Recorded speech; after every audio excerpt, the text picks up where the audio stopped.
Update 2. It's been 6 months since my last update, and I'm happy to report that things have settled into a new normal for Ethan and me. We moved to a new town about an hour away from our old home, far enough to feel like a fresh start but close enough that I can still commute to my job. We're living in a cozy 2-bedroom apartment in a family-friendly neighborhood. It's smaller than our old place, but it feels more like home than anywhere we've lived before. Ethan has his own room, which he loves. We spent a weekend painting it blue, his favorite color, and decorating it with space-themed stickers. Seeing him so happy and settled in our new place reassures me that I made the right decision. Ethan has adjusted well to his new preschool. At first, I was worried about how he'd handle the change, but he's thrived. His teachers say he's outgoing and I'm always eager to learn. It warms my heart to see him making new friends and coming home excited to tell me about his day. I've been seeing a counselor to work through my feelings about everything that's happened. It's been incredibly helpful to have someone to talk to who can offer an objective perspective. We've been working on setting healthy boundaries and recognizing red flags in relationships. I'm learning to trust my instincts and stand up for myself and Ethan. One of the biggest challenges has been figuring out how to handle Linda's role in our lives. After much consideration and several long conversations with my counselor, I decided to allow Linda limited, supervised visits with Ethan. We started with short visits at a local park, with me present the entire time. To my relief, Linda has been respectful of my boundaries and seems genuinely interested in being a positive influence in Ethan's life. She brings him small gifts, usually books or art supplies, and spends their time together reading to him or doing crafts. It's clear that she's making an effort to rebuild our trust. During one of these visits, Linda opened up to me about her own struggles.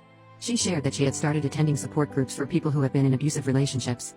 It was eye-opening to hear her perspective and to realize how similar our experiences had been. Her journey has inspired me to consider joining a support group myself. As for Ryan, he tried to contest the custody ruling from prison, but his appeal was denied. My lawyer successfully obtained a restraining order against him, which will go into effect upon his release. It's a relief to know we'll have some legal protection when he gets out. I've been struggling with how to explain Ryan's absence to Ethan. For now, I've told him that Daddy made some mistakes and had to go away for a while to learn how to be better. I know I'll need to have a more detailed conversation with him when he's older, but for now, this seems to satisfy his curiosity. My counselor has been helping me plan for future conversations as Ethan grows and asks more questions. Work has been a positive constant through all of this. My boss has been understanding about my situation and has allowed me some flexibility with my schedule for counseling appointments and Ethan's school events. I'm grateful for the stability my job provides, both financially and emotionally. I've also started reconnecting with old friends and making new ones in our new town. There's a single moms group that meets at a local coffee shop once a month, and I've been attending regularly. It's been refreshing to build relationships that aren't overshadowed by Ryan's presence or influence. These women understand what I'm going through in a way that even my oldest friends can't. Overall, I feel like we're on a good path. There are still challenging days, times when I doubt myself or worry about the future, but I'm proud of how far we've come. Ethan is happy and thriving, and that's what matters most to me. As we approach the halfway point of Ryan's sentence, I find myself thinking more about what will happen when he's released. I know we have the restraining order in place, but it still scares me to think about him being free. I'm trying to focus on the present and not let those worries consume me, but it's not always easy. For now, I'm concentrating on building a stable, happy life for Ethan and myself. We're making new memories in our new home, creating routines that don't revolve around fear or tension.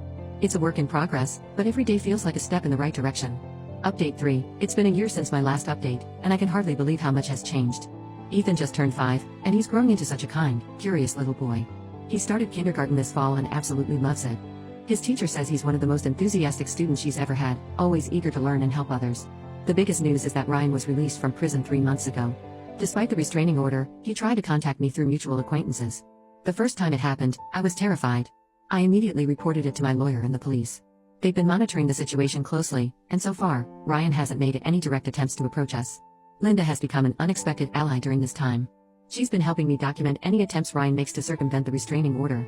Her support has been invaluable, and I'm grateful that she's chosen to prioritize Ethan's well-being over enabling Ryan's behavior.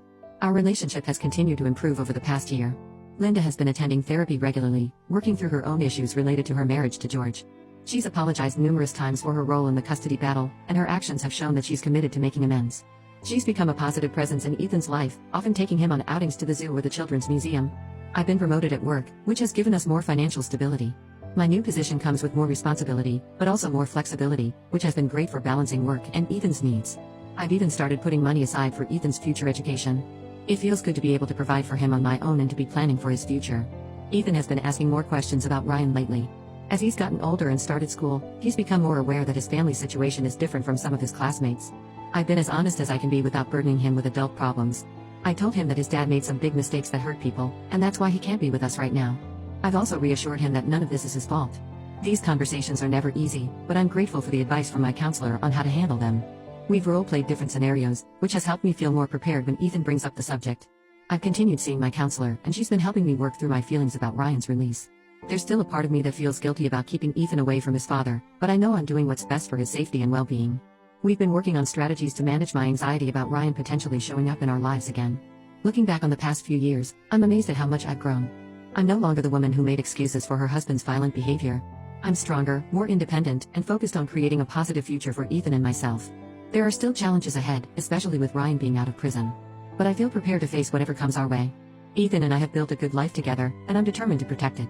I've started thinking about dating again, though I'm not sure I'm ready to take that step yet.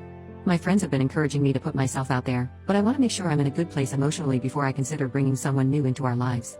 For now, I'm focusing on being the best mother I can be to Ethan and continuing to heal and grow as a person. I'm grateful for the support and advice I've received from this community. Your words have been a source of strength and encouragement throughout this journey. I'll continue to update as things progress, and I welcome any advice as we navigate this new chapter of our lives.